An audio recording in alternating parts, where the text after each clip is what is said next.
Muy buenos días. Bueno, el día de hoy vamos a comprender y aprender cuál es el paso a paso para realizar una toma de muestras en probetas cilíndricas y qué son, cuál es la importancia, cuándo se utilizan este tipo de toma de muestras y qué se hace en ese ensayo y cuáles son los resultados. Le doy la bienvenida a su clase. Espero que les sirva de mucho. Comencemos entonces por comprender qué es una probeta, lo que son las probetas. Este tipo de moldes se utilizan para tomar una pequeña muestra de los concretos, al menos después de haber vaciado el 15% de la mezcla de los elementos en los cuales se han determinado para mezclarse, ¿verdad? O en su defecto, antes de que se termine, cuando se ha vaciado al menos el 85% de la mezcla, en alguno de esos dos instantes se puede tomar lo que es la pequeña muestra de concretos para realizar una probeta cilíndrica, que prácticamente esta pieza es sometida a diversos ensayos. Son para realizarle los estudios.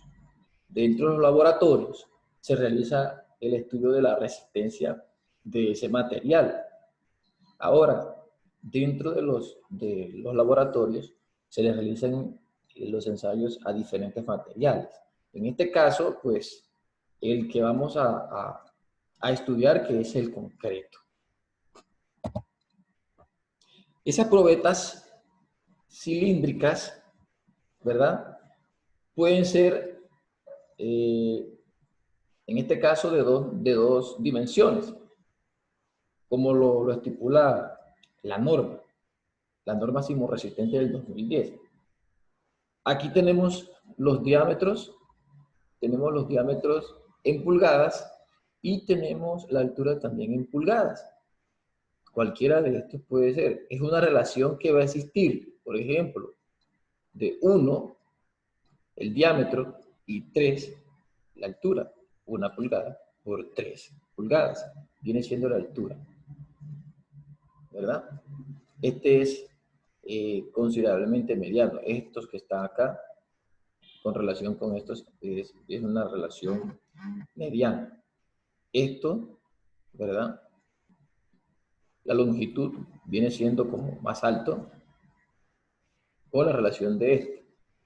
La norma, ¿qué nos dice la norma? La norma nos dice que en el literal de la norma sismorresistente del 2010, capítulo 5, nos indican, de acuerdo a la norma técnica colombiana, o 550, o la ASTM C331M, nos indican, con las normas técnicas colombianas 673, cuál es la relación que se deben tener. Si nos damos cuenta, estas medidas están en milímetros. 1 viene siendo el diámetro y 200 viene siendo la altura. El otro, que es 150, el diámetro, ¿verdad? O 15 centímetros. Y 300 milímetros la altura o 30 centímetros. Esta es la más usual. Estas dos son las más usuales en los campos cuando se están realizando las tomas de muestras. En sí, que es el ensayo. O sea, cuando llevamos los especímenes, los llevamos a los laboratorios, a ellos les van a realizar el ensayo a la compresión. ¿Qué es eso? Listo. El ensayo de compresión se utiliza para determinar lo que es la resistencia en sí del material. Este testigo o espécimen o toma de muestra, cuando es sometido a esfuerzos, él se va a deformar. Y al momento en que se comienza a deformar, ¿verdad? Nosotros le estamos aplicando una fuerza por acá arriba, ¿verdad? Él tiene una área y se le aplica una fuerza A eso es lo que nosotros llamamos resistencia, ¿verdad? El material tiene una resistencia y nosotros al aplicarle la fuerza, ¿verdad? Él va a oponer, le vamos a aplicar una acción, él va a anteponerse con una reacción. Esa reacción es lo que nos va a medir a nosotros la deformación o esfuerzo último. Es decir, antes de que el material se rompa, nosotros vamos a tomar la medida, antes de que el material se rompa, cuánto nos va a resistir. ¿Eso en qué nos ayuda? Eso lo vamos a seguir viendo más adelante. Entonces, miren, aquí lo que le estaba explicando. Se le aplica una fuerza, nosotros colocamos el material acá, lo que vamos a ensayar, y a ese cuerpo se le aplican las fuerzas. Esas fuerzas que se le están aplicando van a tratar de comprimirlo, de volverlo más pequeño. Y él se va a oponer a esas fuerzas y va a tratar de quedarse del mismo tamaño. A eso es lo que le conocemos como ensayo a la compresión. Y eso nos va a medir a nosotros lo que es la resistencia como tal del material. ¿Cuáles son los requerimientos para probetas de los ensayos de la compresión? Pues, para las probetas de compresión se prefieren probetas cilíndricas a cualquier otra forma. La selección de una relación entre la longitud y el diámetro, o sea, tiene que concordar la relación, porque si tomamos, por ejemplo, una medida de diámetro de 100 milímetros y tomamos una de 30, realmente no va a estar distribuida bien, no va a existir una relación para que se pueda comportar al momento de realizar el ensayo, nos den lecturas reales y coherentes. El tamaño de la relación depende del tipo de material, del tipo de mediciones y del aparato de ensayo. ¿Qué nos quiere decir esto? Que de la relación que yo tenga, es decir, del diámetro y su longitud, en primera instancia va a depender de los tipos de materiales que yo voy a tener en el campo. Es decir, el tamaño nominal del material, del triturado. Porque hay unos que son más grandes y otros que son más pequeños al momento de estar realizando los concretos. Porque si nosotros nos colocamos a realizar en la probeta cilíndrica que tiene las dimensiones de 100 y 200, con un tipo de triturado que tiene pulgada y media, realmente va a ser muy grande y no va a entrar bien en la probeta cilíndrica. Entonces, dependiendo del tipo de material, se tiene que escoger pues, la probeta cilíndrica. Y una vez escogido la relación, pues, de acuerdo al material, vamos a obtener los resultados que nosotros esperamos. ¿Cuáles son las condiciones más generalizadas del curado? Hombre, el curado, pues, por eso es que nosotros le hacemos el curado a los concretos para que alcancen las resistencias esperadas. ¿Dónde se ensayan? Se ensayan de igual forma con los cilindros. Y ellos tienen tres grupos, que son las condiciones normalizadas, condiciones fuera de normas y variantes fuera de normas. ¿Cuáles son cada una de ellas? Por ejemplo, miren, estas, en las condiciones normalizadas. ¿Qué se hace en las condiciones normalizadas? Pues se mantienen los testigos o los cubos, los especímenes, después de extraerlo de sus moldes, sumergidos en aguas a temperaturas constantes y vigiladas con frecuencia. Es decir, que después pasadas las 24 horas de haber realizado el molde, el testigo, lo sacamos del molde e inmediatamente lo sumergimos en agua a condiciones constantes. Están las condiciones de fuera de norma, que después de haber de sacarlos de los moldes, pues a los cubos los mantenemos ya desembolsados, sumergidos en agua totalmente, como se muestra en la figura. Sujeta a las variaciones ambientales y que durante varios meses del año la temperatura es baja que la indicada en la norma. Es decir, que nosotros tenemos que mantenerlos a ellos a una temperatura de acuerdo a la norma, cuando voy a tener temporadas con temperaturas muy bajas, porque eso va a afectar nuestros resultados necesarios. Y están las variantes fuera de norma, que prácticamente se dejan los cubos fuera de sus moldes expuestos al aire libre en lugares donde la temperatura varía diariamente, en límites bastante amplios del día y la noche. Yo los puedo dejar afuera, pero también tengo que humedecerlos para que al momento de que se vayan a ensayar los concretos, pues estos vayan alcanzando la resistencia para ser ensayados. ¿Dónde se hace el ensayo de compresión? Pues, ¿dónde se toman las muestras y dónde se realizan los ensayos? Se realiza en construcciones importantes. Bueno, realmente cuando hablamos de construcciones importantes, todas las construcciones son importantes, pero hablamos de tipos de construcciones importantes cuando vamos a tener la vigilancia por parte de entidades que a nosotros nos obliguen a estipular cuál es el tipo de concreto que se está requiriendo del proyecto.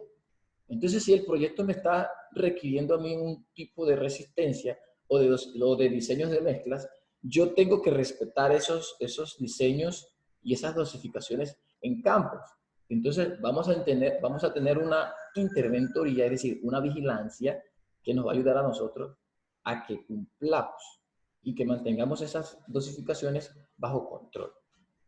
Entonces, en construcciones importantes, es decir, donde se funden grandes volúmenes de concreto. ¿Por qué? Si nosotros estamos fundiendo concreto en obra, ¿verdad?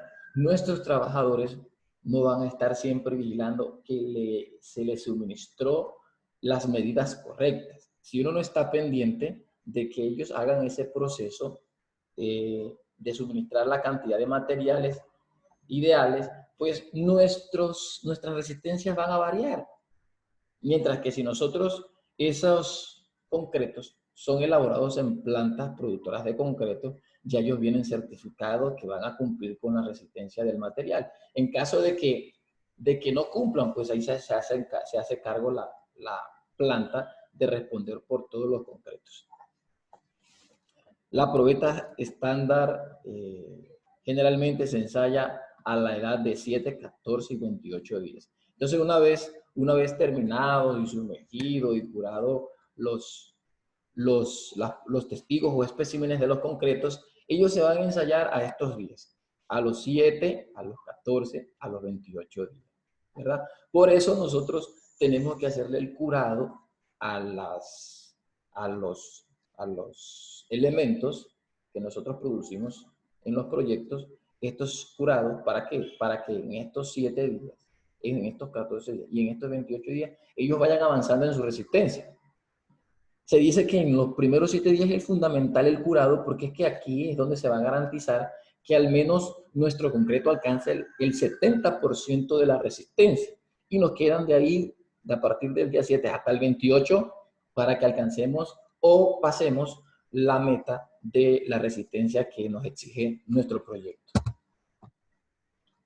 ¿Por qué se determina la resistencia a la compresión? Pues los resultados que nos arrojen los laboratorios nos van a servir como garantía para los proyectos, nos van a servir como un control para saber que estamos haciendo los concretos de buena calidad. Además va a ser un alivio tanto para el contratista como para la entidad contratante y para la entidad que nos vigila, de que los concretos que se están realizando en ese proyecto van a cumplir y van a satisfacer la necesidad del proyecto. ¿Qué nos dice acá? Los resultados de las pruebas de la resistencia a la compresión se emplean fundamentalmente para determinar que la mezcla de concreto suministrada cumpla con los requerimientos de las resistencias especificadas.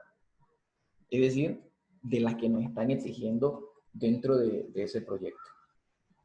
Entonces ya sabemos por qué se debe determinar la resistencia a la compresión. Esto nos va a medir a nosotros la resistencia última, es decir, con esas resistencias en un proyecto se nos están exigiendo que la resistencia debe ser de 3000 PSI, ¿verdad?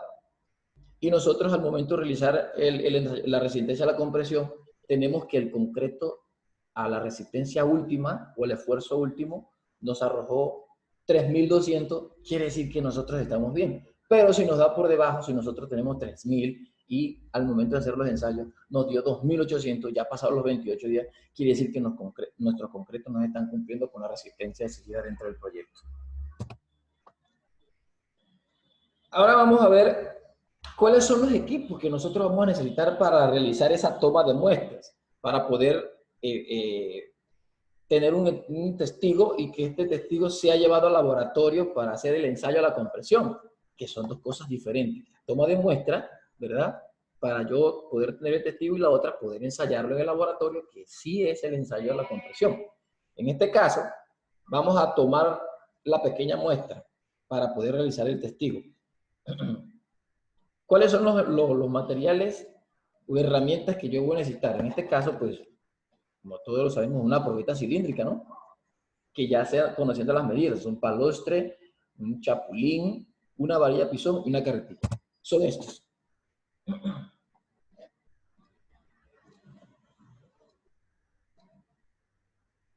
Son estos. La probeta cilíndrica, ya previamente escogido, el palostre, el chapulín, ¿verdad? Que es un martillo de goma. Tenemos la varilla pisón. La varilla pisón tiene que ser en una denominación, si estamos hablando de una probeta cilíndrica que tenga las dimensiones de 150-300 milímetros, la varilla pisón va a corresponder a una varilla lisa de 60 centímetros, ¿verdad? Su denominación es de 5/8 y que en la punta, que es la que se va a adentrar en el concreto, sea redondeada, no sea pintura, no sea cortado directamente, sino que tenga como una cabecita redonda. Esto para que al momento de realizar el ensayo, la toma de muestra, y que estemos colocándole los concretos, no nos genere burbuja de aire.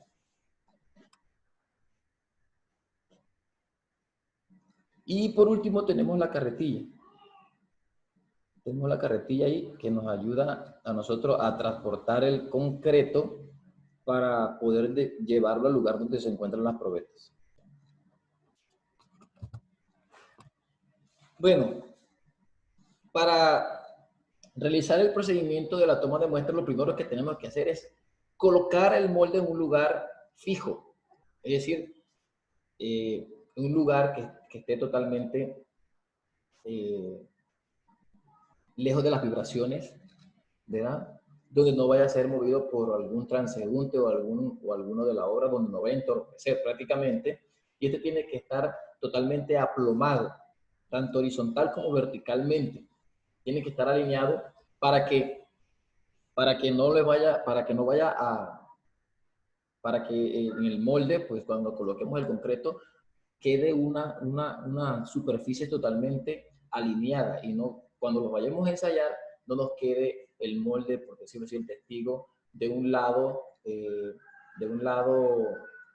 que se ha tocado por la superficie de la máquina y por otro lado que no se ha tocado. Entonces nos va a quedar desalineado, es decir, no va a quedar una forma ideal. Una vez que ya tenemos el lugar donde vamos a colocar la formaleta, pues lo primero que hacemos después de eso es colocar pues la primera capa de concreto dentro del cilindro de cada uno de ellos. Hay que tener en cuenta las medidas porque son 3 capas que se van a colocar dentro del molde y uno tiene que irlas midiendo. Cuando colocamos la primera capa, ¿verdad?, de concreto en los cilindros, lo que tenemos que hacer es que agarramos la varilla pisón y en forma de espiral le vamos a dar 25 golpes. ¿Qué estamos simulando aquí? En esta parte estamos simulando lo que es el vibrador de concreto dentro de los elementos, con el fin de liberar el aire, de que se acomode el concreto y se vuelva homogéneo. Luego que colocamos la primera capa, le damos unos golpes con el chapulín, con el fin de eliminar los vacíos. Son alrededor de 25, pero no son 25, pero son alrededor de unos golpecitos que se le dan alrededor con el fin de liberar de esa capa que se colocó, pues, los vacíos, ¿no? Que quedaron ahí. Luego colocamos la segunda capa, ¿verdad? Esa segunda capa la colocamos y le echamos el concreto. Luego que se coloca esa segunda capa, lo que hacemos es darle nuevamente los 25 golpes. Eso se llama apisonamiento, ¿verdad? O compactación del concreto. Pero para la segunda capa, yo tengo que medir con mi dedo pulgar hasta dónde va a llegar la primera capa. ¿Para qué? Para que cuando yo esté apisonando, no vaya hasta el fondo nuevamente de la capa que se colocó, sino que me adentre aproximadamente unos 2 o 3 o 4 o 5 milímetros, no, centímetros, para unir la primera capa con la segunda. Nota, hay que tomar el nivel del concreto de la primera capa con la varilla pisón. Así nos daremos cuenta hasta dónde podemos llegar con la varilla en la segunda capa. ¿Listo? Esto es para unir a lo que le acabo de explicar. Le damos unos golpecitos con el chipote para liberar nuevamente lo que es de las burbujas de aire que quedaron después de la varilla pisón. Le colocamos la tercera y última capa para llenar totalmente el molde, ¿verdad? Y comenzamos a realizar nuevamente lo que son los 25 golpes con la varilla pisón en forma espiral, ¿verdad? Si notamos que le hace falta concreto, pues cuando estemos realizando el apisonamiento, detenemos los 25 golpes, los detenemos a la mitad, ¿verdad? Le agregamos nuevamente concreto y continuamos hasta completar los 25 golpes con la varilla pisón. ¿Esto con qué fin? De que no nos vaya a faltar concreto, ¿verdad? Y que sea una muestra totalmente homogénea. Ya después de los 25 golpes que se le dio, pues le damos los golpes con el chapulín alrededor, y después que le damos los golpes con el chapulín, pues no, procedemos nosotros a enrasar la superficie para que nos quede totalmente lisa, ¿verdad? Y nos quede totalmente pareja. ¿Con qué enrasamos? Con la varilla pisón. Lo que hacemos es que comenzamos como si tuviéramos como un rodillo en la parte superior del cilindro, ¿verdad? Y retiramos todo el concreto que queda sobrando. Tiene que quedar una superficie totalmente lisa. Algunos toman después el palustre y le dan un acabado final aquí en la parte superior que quede totalmente lisa. Y es importante, esto es importante, colocarle unas denominaciones acá, es decir, unas marcas de la fecha, del día que se está tomando la muestra, la hora en que se está tomando la muestra, el proyecto como tal de la muestra, ¿verdad? Y sobre todo si es un pavimento, la distancia a la cual se está tomando la muestra o a qué longitud pertenece ese tipo de concreto que se está tomando. Es importante tomar todo eso para el momento en que se vayan a ensayar, ¿verdad? Nos previene a nosotros de la interventoría de que si hay que demoler, pues ya sabemos cuál es el que tenemos que demoler. Una vez que se realicen los especímenes, es decir, la toma de muestra que ya se encuentren dentro de los cilindros, estos no se pueden mover, por eso se tienen que quedar ahí hasta el día siguiente cuando se vayan a quitar los moldes, porque si no se dañaría el trabajo y habría que repetirlo. ¿Qué pasa si durante el proceso yo toco con la varilla pisón el fondo o le doy un golpecito al molde? Pues no pasa nada, ¿verdad? Ahora, si no los vamos a mover, que esos golpes sean generados como vibraciones, pues no pasa nada, porque inclusive nosotros les damos con el chipote alrededor para sacarle los vacíos, ¿verdad? Pero no le va a dañar la muestra. ¿Listo? Cuando se empieza la toma de muestra, hay que terminarla. No se deja la mitad, no, hay que terminarla en su totalidad. Y algunos las marcan así, ¿verdad? Yo considero que una vez después que estén totalmente secos los moldes, que se puedan transportar a un lugar para hacerle los curados, yo la marco aquí con un liquid paper. Aquí le coloco todo el liquid paper, porque si le coloco marcador se va a borrar, aquí se ve muy feo, y si le colocamos papel, pues se van a mojar. Lo más ideal que yo aprendí, pues, es colocarles con liquid paper toda la marca aquí en la parte superior, y eso no le va a afectar absolutamente en nada. ¿Listo? Bien. Ahora vamos a ver la toma de muestra para realizar el ensayo a flexión. Aquel era para columnas, para placas de concreto. Este es prácticamente como para vigas, ¿verdad? Por eso se le llama el ensayo a la flexión. Pero en sí es una toma de muestra como la que se hizo allá. ¿En qué se va a diferenciar? Ya nos vamos a dar cuenta. Se va a utilizar un molde rectangular, metálico, ¿verdad? Se va a utilizar el palustre, la varilla pisón. Aquí ya cambió el molde, que ya es una diferencia. El martillo de goma en la carretilla. De igual forma que se toma la pequeña muestra, como en el pasado, ¿verdad? Va a constar de dos capas nada más. Entonces, colocamos la primera capa de concreto. Luego que se coloca la primera capa, se acomoda con la varilla pisón, se hace bien la distribución alrededor de todo el elemento, ¿verdad?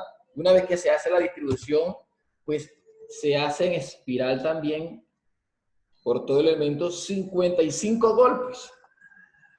Lo repetimos para la segunda capa, llenamos, ¿verdad? De concreto. Bueno, también hay que darle los golpes también, ya le dije. Los golpes con el chapulín. Luego llenamos la segunda capa, ¿verdad? Que ya también es la última. Le colocamos bastante. Luego comenzamos a darle los 55 golpes. Si vemos que les está faltando, pues detenemos los 55 golpes y rellenamos nuevamente hasta completar los 55 golpes. Enrazamos, también le damos con el chapulín, ¿verdad? Enrazamos, ¿verdad? Y retiramos todos los que se encuentran alrededor. De igual forma, en la pasada también hay que limpiar todo para que no se le vaya a pegar los concretos. Nota, la muestra debe estar limpia y libre de impurezas alrededor de ella. Entonces, miren, estos son los dos tipos de toma de muestra que podemos, acá en la redundancia, tomar para luego que después se tengan los testigos, llevarlos a los laboratorios y ensayarlo. El primero a la compresión y el segundo a la flexión. El segundo a la flexión. ¿Qué sucede? Que yo voy a tener un elemento, ¿verdad? Una viga, llámese una viga, ¿verdad? Un apoyo en un extremo y el otro apoyo en el otro extremo, y en el centro le voy a colocar una carga a tratar de partirlo por el centro, y él se va a flexionar, por eso se llama la flexión, que es el tipo de esfuerzo que va a ser sometido a una viga. Y ahí nos va a determinar también la resistencia del material. Entonces, estos son los dos tipos de toma de muestras y posterior los dos ensayos que se le realiza al concreto en los laboratorios. Espero les sirva de mucha ayuda. Bye. Que estén muy bien. Bendiciones.